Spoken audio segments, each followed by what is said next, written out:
If you're someone who's listening to this late at night, maybe alone, maybe with headphones on, maybe doing something mindless just to keep your thoughts from wandering too far, and you've experienced something that still doesn't sit right with you even years later, you can send me your story, because I read them, and not because I enjoy them, but because there is a strange kind of relief in realizing that fear doesn't always come with claws and screams. Sometimes it comes quietly, politely, and waits for you to doubt yourself. Now, let me tell you what happened to me. A little over 2 years ago, I was transferred for work. Nothing dramatic, no argument, no promotion that changed my life, just an internal decision made by people who didn't know me very well, sending me from a familiar routine to a branch office in a part of the country I had never even visited before.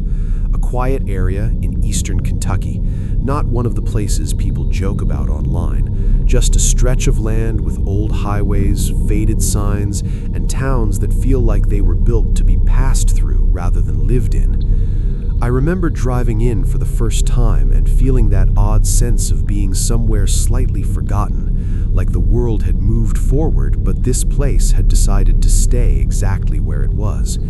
And at the time, I didn't think much of it, because when you're tired and focused on starting over, you don't question atmosphere, you just look for a place to sleep. The apartment I rented was in a low-rise building near the edge of town, not rural, not urban, just stuck in between, the kind of building with thin walls, shared laundry, and a hallway that always smelled faintly of dust and old cleaning chemicals. And again, looking back, the rent should have made me hesitate, but it was clean, recently painted, and the landlord was distant but professional, which I appreciated because I wasn't looking to build a relationship, I was just looking to settle in. The first week passed without incident, and I want to emphasize that because nothing about this began with fear. It began with routine, unpacking boxes slowly, learning which grocery store stayed open late, memorizing the drive to work, coming home tired, and falling asleep without thinking much about it. It was during the second week that things began to feel slightly off, not enough to alarm me, just enough to irritate me, the way small disruptions do when you don't yet realize they're connected. I would wake up and notice my phone wasn't where I left it, not moved far, just rotated or shifted, and sometimes my alarm would be off even though I was sure I'd set it. And once or twice I noticed the bedroom door closed when I distinctly remembered leaving it cracked open. And every time I told myself the same thing, that I must have done it half asleep, that memory isn't as reliable as we like to think, that stress plays tricks on you. But then my body started reacting in ways my excuses couldn't keep up with. I began waking up with this deep, uncomfortable fatigue. Not the kind that goes away with coffee, but the kind that settles into your bones. And my shoulders felt heavy in the mornings. My arms, sometimes stiff, like they'd been held in place for too long. And one morning when I was getting dressed, I noticed faint red marks along my wrists. Not scratches, not bruises, just pressure marks, symmetrical enough that they made my stomach tighten before I could stop myself. They faded by the afternoon. I didn't tell anyone because how do you explain something when you don't even believe it yourself? Instead, I tried to regain control by doing something practical, something reasonable, something that made me feel grounded, which is why I decided to record myself sleeping, not because I believed there was something in the apartment, but because I needed proof that I was sleepwalking or moving or doing something that explained why my mornings felt so wrong. I set my old phone on a shelf facing the bed, plugged it in, tested the angle, and went to sleep telling myself I'd feel stupid the next day and that would be the end of it.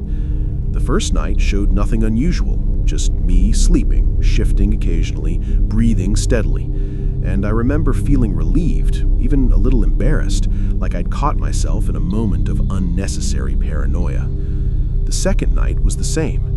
By the third night, I almost stopped recording, but something about the exhaustion lingering in my body convinced me to keep going. Just one more night, just to be sure. That was the night everything changed. When I reviewed the footage the next morning, I didn't immediately see anything wrong, and for a moment I thought I'd imagined the whole thing, until I noticed a stretch of time where the footage didn't freeze or cut the way digital errors usually do, but instead skipped forward in uneven jumps, like something had confused the camera. And when I slowed it down frame by frame, my chest tightened, because my bedroom door, which I always locked, was open. And standing in the doorway was something that did not belong there. It was tall enough that its head nearly brushed the top of the frame, but it wasn't straight. Its neck bent forward at an unnatural angle, and its body was shaped wrong in a way that took my brain a moment to process, like a human figure assembled from memory rather than anatomy.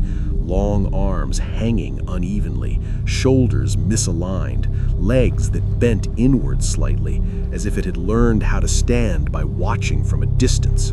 It didn't move suddenly, didn't lunge or jerk. It simply stood there for a long moment, watching me sleep.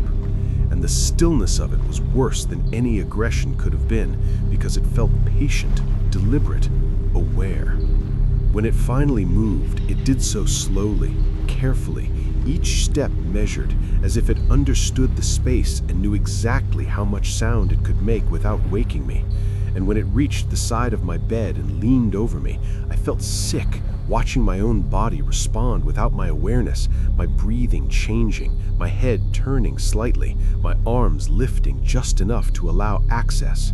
Its hand, if you can call it that, rested on my chest, not pressing hard, not violently, but with intention. And I don't know what it did in those moments. I only know that when the footage returned to normal, it was gone. The door was closed, and I was asleep as if nothing had happened. The worst part, the part I still think about, is that just before it stepped away, it paused and turned its head toward the camera, not toward me. And even without eyes the way we understand them, I knew it was aware of being observed, and that knowledge settled into me in a way I can't fully explain. I left the apartment the next day. I didn't argue about the lease, didn't ask questions, didn't wait for explanations. I packed what mattered and walked away. Because sometimes survival isn't about understanding, it's about distance. I moved again not long after, changed jobs, changed routines, rebuilt my life slowly. And I want you to hear this clearly because it matters. I sleep normally now. I wake up tired sometimes, like everyone does, but I don't wake up altered or marked or hollowed out, and nothing has followed me, nothing has returned, and I believe that whatever that thing was, it was bound to that place, to that room, to a corner of the world that had learned how to hide something it didn't want noticed. So, if you're listening to this and you're safe in your bed tonight, hold on to that. Because sometimes the ending isn't about defeating the darkness. Sometimes it's simply leaving it behind and realizing that, at least in the end, everything is fine. And if you have a story of your own, you know where to send it. You're not alone. If this story stayed with you, if it made you look twice at the room you're sitting in right now, then subscribe, because there are more stories like this, and some of them are closer to real life than you think.